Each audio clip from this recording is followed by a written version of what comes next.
बिस्मिल्लाहिर्रहमानिर्रहीम अस्सलाम वालेकुम स्टूडेंट्स। बेटा आज जो हम टॉपिक डिस्कस करेंगे वो है हमारे effects of water and dietary fibres के वाटर एंड डाइटरी फाइबर्स का हमारी बॉडी पे क्या इफ़ेक्ट होता है। सबसे पहले हम देखते हैं कि वाटर एंड डाइटरी फाइबर्स होते क्या हैं। ठीक है, हम इसको वन बाय वन डिस्कस करेंगे।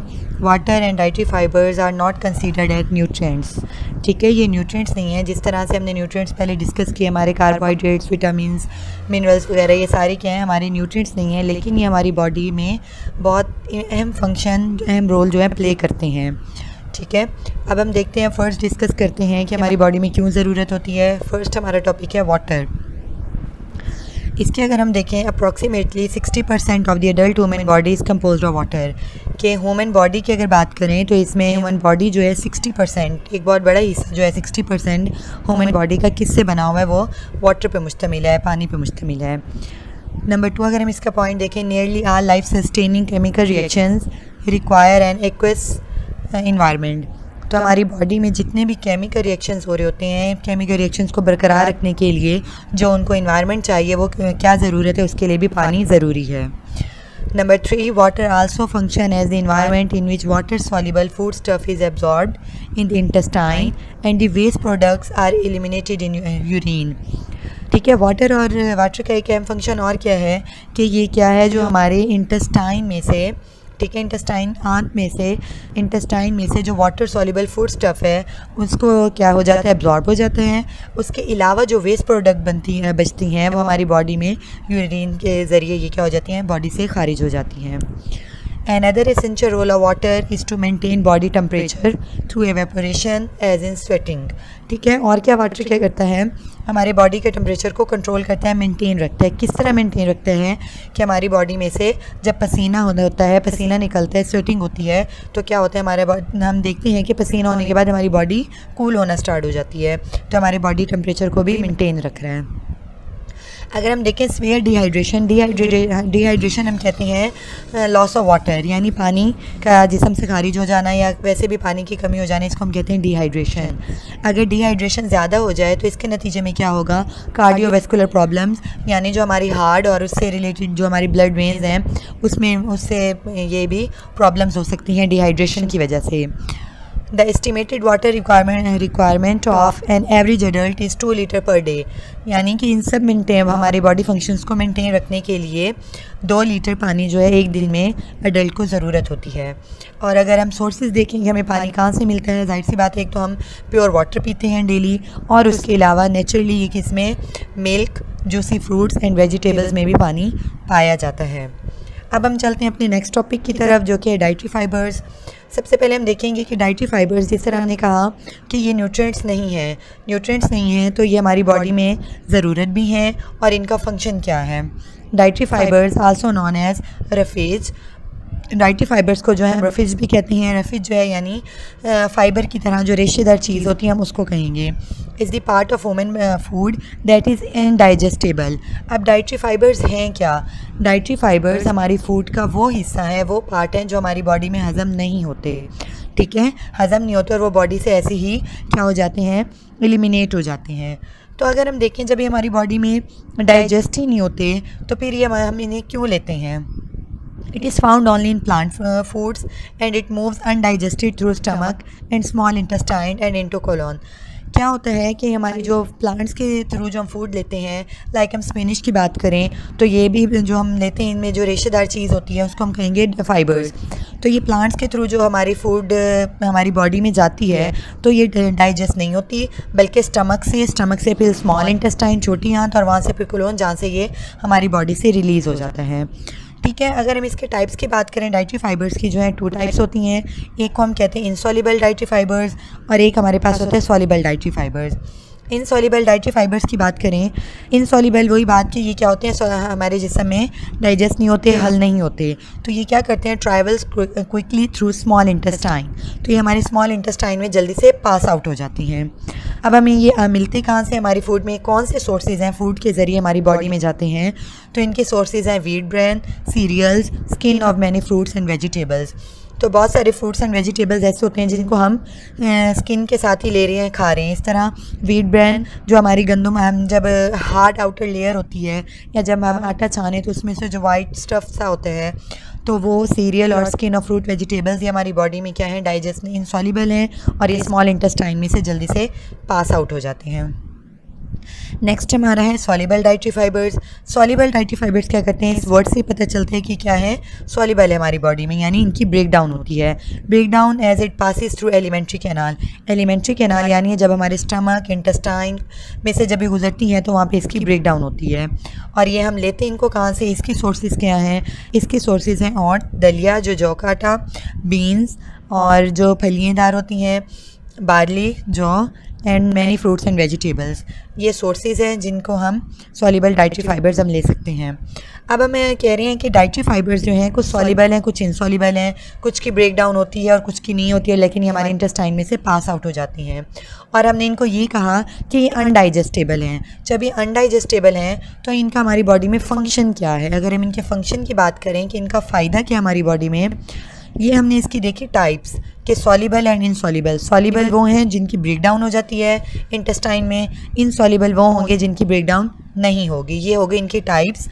लेकिन ये अगर हम कहीं इनडाइजेस्टेबल और इनका हमारी बॉडी में फ़ंक्शन क्या है तो हम इसके इंपॉर्टेंस फंक्शंस को डिस्कस करेंगे। इसको हम पॉइंट्स में देखते हैं। Number 1, fibre prevent and relieves constipation by stimulating the contraction of intestinal muscles. ये क्या करते हैं, जब हमारे इंटेस्टाइन में जाते हैं तो हमारे इंटेस्टाइन के जो मसल्स हैं, इंटेस्टाइन है, उनकी कंट्रैक्शन को बढ़ा देते हैं, उसकी कंट्रैक्शन को बढ़ाते हैं, जिसकी वजह से कॉन्स्टिपेशन क्या होती है, जब जो हमारी वेस्ट प्रोडक्ट है वो हार्ड हो जाएं और एलिमिनेट बॉडी से मुश्किल से हों तो उसको हम कहेंगे कॉन्स्टिपेशन।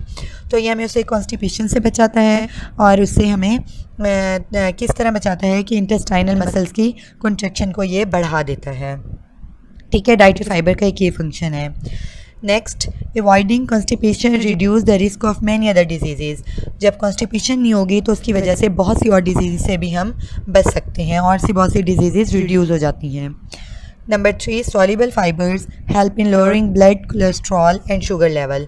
जो सॉल्युबल फाइबर्स हैं जिनकी ब्रेक डाउन होती है हमारी बॉडी में, वो क्या करते हैं, हमारे ब्लड कोलेस्ट्रॉल लेवल को और शुगर लेवल को कम करते हैं, लो करते हैं। Insoluble fibres speed up the. अब जो सॉल्युबल का हमने फंक्शन देखा और इनसॉल्युबल फाइबर्स क्या करते हैं, insoluble fibres speed up the movement of carcinogens ऐसे एजेंट्स होते हैं जो बॉडी में कैंसर कॉज करते हैं। तो इनसॉल्युबल फाइबर्स क्या करते हैं, हमारे इंटेस्टाइन्स में से कैंसर कॉजिंग एजेंट्स को जल्दी से रिमूव करवाते हैं, जल्दी से पास आउट करवा देते हैं। तो ये क्यों इंपॉर्टेंट है हमारी बॉडी में, हमारी बॉडी में जो हम खा रहे हैं डाइटरी फाइबर्स जो नेचुरली तौर पे अल्लाह ताला ने हमारे फ्रूट्स में, बहुत सारी वेजिटेबल्स में रखे हैं, तो वो भले हमारी बॉडी में डाइजेस्ट नहीं होते, लेकिन उनका फंक्शन क्या है, वो हमें कौन सी चीज़ों से बचा रहे हैं, ये उनकी एक इम्पॉर्टेंस है। ठीक है बेटा, ये हमारा यहाँ पे ये डाइटरी फाइबर वाला टॉपिक कंप्लीट है। आपने इसकी पॉइंट्स के साथ इसको पूरा याद करना है। तो हम चलते हैं अपने नेक्स्ट टॉपिक की तरफ जो है हमारा बैलेंस डाइट। बैलेंस डाइट, जैसे कि हम जानते हैं, बैलेंस डाइट से पहले हम लोग यहाँ पे एक और साइड बॉक्स डाइटरी फाइबर्स का डिस्कस कर लेते हैं। यहाँ पे लिखा हुआ है side box, fibre supplement such as isabgol husk should be used only with a physician recommendation. ऐसी जिसको हम कहें आर्टिफिशियल फाइबर्स, आर्टिफिशियल जो डाइटरी फाइबर्स हैं उसको हम इसबगोल हस्क कहते हैं। जो हम इसबगोल लेते हैं वो कहते हैं कि इसको हम डॉक्टर्स की रिकमेंडेशन के अकॉर्डिंग यूज़ करना चाहिए, यानी जो हम नेचुरली तौर पे अगर हम फाइबर्स नहीं ले रहे और हमारी बॉडी में ज़रूरत है तो उसको हम क्या कहते हैं, आर्टिफिशियल फाइबर्स हम कहेंगे इसको, इसबगोल हस्क को। ठीक है, टेकन प्रॉपर्ली दी सप्लीमेंट में help in constipation and in lowering cholesterol level. तो अगर हम ये आर्टिफिशियल लेंगे फाइबर्स तो ये भी हमारी कोलेस्ट्रॉल लेवल और कॉन्स्टिपेशन से हमें बचाती हैं। नेक्स्ट हमारा टॉपिक है बैलेंस डाइट। बैलेंस डाइट में क्या है कि बैलेंस डाइट हम कौन सी डाइट को कहते हैं, ऐसी तमाम फूड लेना। बैलेंस का मतलब कि मुतवाज़न ग़िज़ा, ऐसी ग़िज़ा जिसमें कार्बोहाइड्रेट्स, प्रोटीन्स एंड लिपिड्स, इन सब की जो क्वांटिटी है वो नॉर्मल होनी चाहिए, यानी कि हमें इसे बहुत ज़्यादा मिकदार में भी नहीं लेना चाहिए और बहुत कम क्वांटिटी में भी नहीं लेना चाहिए। इसमें सारे एसेंशियल न्यूट्रिएंट्स हों और उनकी करेक्ट प्रोपोर्शन हो, ठीक है, ताकि हमारी बॉडी की नॉर्मल ग्रोथ हो सके और नॉर्मल डेवलपमेंट हो सके। तो ऐसी डाइट को हम क्या कहेंगे? Balance diet. इसकी हम देख लें अगर डेफिनेशन, तो हम देखेंगे बैलेंस डाइट में be define as one which contain all essential nutrients in correct proportion for the normal growth and development of body। ठीक है, हमारी बॉडी की नॉर्मल ग्रोथ एंड डेवलपमेंट के लिए ऐसे तमाम एसेंशियल ज़रूरी न्यूट्रिएंट्स हमें मुनासिब मिकदार में लेने चाहिए, तो इसको हम कहेंगे, ऐसी डाइट को कहेंगे बैलेंस डाइट।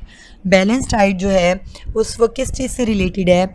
एक तो एज पे डिपेंड करता है, जेंडर पे डिपेंड करता है और एक्टिविटीज़ पे डिपेंड करता है। हम इसको डिस्कस करेंगे, करते हैं अभी कि किस तरह ये डिपेंड करता है कि कौन सी एज में कौन सी चीज़ ज़्यादा चाहिए। इस तरह जेंडर की बात करें मेल एंड फीमेल में, और इस तरह एक्टिविटीज़ के जो लोग ज़्यादा काम करते हैं लाइक लेबर मेल, उनको जो है फूड जो है ज़्यादा प्रॉपर चाहिए एज़ कम्पेयर टू फीमेल्स। तो हम यहाँ पे देखते हैं, एक हमारे पास टेबल दिया गया है, common food and the percentage of nutrients.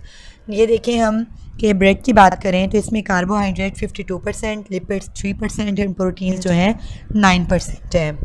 Rice में 23%, 0.1% and 2.2% carbohydrates, lipids and proteins respectively ये पाए जाते हैं। Potato 19, 0.1 and 2%। एप्पल्स में कितने हैं? 12.8, 0.5 एंड 0.3%। एग्स की बात करें तो एग्स में कार्बोहाइड्रेट्स, लिपिड्स एंड प्रोटीन्स की क्या क्वांटिटी है? 0.7%, 12% एंड प्रोटीन 13%। मिल्क में 4%, 4%, 3%। बटर 0.4, 81, 0.6%। इस तरह अगर हम चिकन की बात करें, चिकन में देखें यहाँ पे लिखा हुआ है 0, मीन्स कि इसका चिकन जो है हमारी कार्बोहाइड्रेट्स की कोई सोर्स नहीं है, कार्बोहाइड्रेट्स नहीं होती। इसमें लिपिड्स 11% और प्रोटीन्स जो हैं ये 20% पाई जाती हैं। अब हम देखते हैं नेक्स्ट टॉपिक कि relation of balance diet with age, gender and activity. कि जो बैलेंस डाइट है, मतवाज़न ग़िज़ा है, इसका एज से, जेंडर से और जो है हमारी काम करने जो हमारी एक्टिविटीज़ हैं उससे क्या रिलेशन है। तो हम देखते हैं कि जब during growth period of the body, जब डेवलपमेंट स्टेज होती है, ग्रोथ हो रही होती है बच्चे की, मींस के 10 to 15, 20 ईयर्स तक, तो जो ग्रोथ पीरियड है वहाँ पे क्या होता है, हमारा मेटाबॉलिक रेट भी है हाई होता है, ठीक है। There is higher metabolic rate in the body cells and so body need a balance diet that contain more energy. तो जब उनके मेटाबॉलिक रेट ही ज़्यादा होगा तो उन्हें बैलेंस डाइट की ज़रूरत है। यानी ऐसा नहीं कि जस्ट प्रोटीन्स ले ली तो लिपिड्स नहीं लिए, लिपिड्स ले लिए तो कार्बोहाइड्रेट्स नहीं लिए, तो सब चीज़ों की ज़रूरत होगी, ठीक है। बैलेंस डाइट में हमें कार्बोहाइड्रेट्स, लिपिड्स, प्रोटीन सब की जो है मुनासिब क्वांटिटी में जो है हमें ज़रूरत होगी। तो बैलेंस डाइट लेंगे ताकि हमें ज़्यादा एनर्जी मिल सके। इनकी निस्बत ग्रोइंग जो ग्रोथ पीरियड है इसकी निस्बत अडल्ट्स को कम प्रोटीन्स की ज़रूरत होती है। यानी जब बच्चे की ग्रोथ हो रही होती है तो उसमें क्या होता है, प्रोटीन्स जो हैं ज़्यादा क्वांटिटी में चाहिए। इसकी निस्बत जो अडल्ट्स हैं, अडल्ट्स में जो है प्रोटीन्स कम चाहिए। कितनी? Adults need less protein per kilogram body weight, but a growing boy और a girl need more protein per kilogram weight, ठीक है। जो ग्रोइंग एज होगी बॉयज़ एंड गर्ल्स की, तो वहाँ पे प्रोटीन्स की ज़्यादा ज़रूरत होगी as compared to adults. Similarly, children needs more calcium and iron for their growing bones and red blood cells respectively। इसी तरह से जब बच्चे ग्रोइंग एज में होते हैं तो उनकी हड्डियाँ कमज़ोर होंगी, तो उनको अपनी बोन्स को स्ट्रॉन्ग करने के लिए, ग्रो करने के लिए उन्हें कैल्शियम एंड आयरन की भी ज़्यादा ज़रूरत होगी और रेड ब्लड सेल्स के लिए भी कैल्शियम एंड आयरन की ज़्यादा ज़रूरत होती है। ये हमने देख लिया एज के लिहाज से कि जो ग्रोइंग एज है वहाँ पे प्रोटीन्स की ज़्यादा ज़रूरत है एज़ कम्पेयर टू अडल्ट्स। इसी तरह कैल्शियम एंड आयरन जो है वो भी कम एज में बच्चों को ज़्यादा ज़रूरत है एज़ कम्पेयर टू अडल्ट्स। अब हम जेंडर की बात करें तो मेल एंड फीमेल में किसको ज़्यादा ज़रूरत होती है, तो हम देखते हैं क्या होगा इसमें कि genders has an impact on the requirement of a balance diet. Women have comparatively less metabolic rate than man of the same age and weight. यानी अगर मेल एंड फीमेल को हम कंपेयर करें तो चाहे एज इक्वल हो और wait भी इक्वल हो, तब भी जो मेल हैं उनको जो है उनका मेटाबॉलिक रेट ज़्यादा होता है और उनको जो है फूड की ज़्यादा ज़रूरत होती है। So man need a balance diet that provide comparatively more energy. तो मेल्स को जो है ज़्यादा बैलेंस डाइट की ज़रूरत होती है ताकि उन्हें ज़्यादा एनर्जी मिल सके। और अगर हम अब एक्टिविटीज़ की बात करें तो हम देखते हैं कि कुछ लोग जिनका बिज़नेस लाइफस्टाइल ही ऐसा है कि वो ज़्यादा एक्टिविटीज़ नहीं करते, मींस कि ऑफिस वर्क बैठना, तो उनको क्या है ज़्यादा एनर्जी की ज़रूरत नहीं होगी एज़ कम्पेयर टू अगर हम बात करें लेबर्स की। ठीक है, तो लेबर्स जो ज़्यादा काम कर रहे हैं उनको एनर्जी की ज़्यादा ज़रूरत होती है। Different peoples have different life styles and very nature of work. ठीक है, लाइफ स्टाइल और काम की जो है फ़र्क होता है। A man with sedentary habits means के जो बैठने वाला काम है, बैठने वाली जो होगी, does not require as much energy as man who is on his feet for most of the day. उस बंदे की निस्बत जो सारा दिन अपने ज़्यादा पाँव के बल काम करे या खड़े होने का काम हो, लेबर्स हों जो ऐसा काम करें, उनको ज़्यादा जो है एनर्जी की ज़रूरत होगी। तो स्टूडेंट्स बेटा, आज का जो हमारा लर्निंग टॉपिक है वो हम लोगों ने वाटर, डाइटरी फाइबर्स, ये आपने फुल याद करनी है। उसके बाद जो बैलेंस डाइट है, इसमें से डेफिनेशन बैलेंस डाइट की, और उसके अलावा ये टेबल, इस टेबल को जो है एज MCQs है, शॉर्ट क्वेश्चन, किसी भी फूड के आपसे इसकी परसेंटेज पूछी जा सकती है। और जो हमने ये देखा, ये पढ़ा relationship of diet, age, gender and activities, इसको भी आपने रीड आउट करना है। और यहाँ पे एक और टेबल दिया गया 8.5, तो यहाँ पे भी हमारे जेंडर्स मेल एंड फीमेल, एक एज का कॉलम बनाया हुआ है। उसके बाद अगर जो लोग जिनकी बैठ के काम करने की आदत है, उनको कितनी किलो कैलोरीज एनर्जी चाहिए, और उसके अलावा मॉडरेटली एक्टिव जो थोड़े उनसे ज़्यादा काम वाले हैं उनको कितनी एनर्जी चाहिए, और जो ज़्यादा एक्टिव होते हैं उनको कितनी एनर्जी चाहिए। तो आपने एक बार इसको भी रीड आउट कर लेना है। तो आपका आज का रिटन का वर्क कोई नहीं है, रिटन वर्क, और ये आपका लर्निंग वर्क है सारा। तो आप इसको अच्छे से समझ लें, पढ़ लें। Thank you so much. अल्लाह हाफिज़।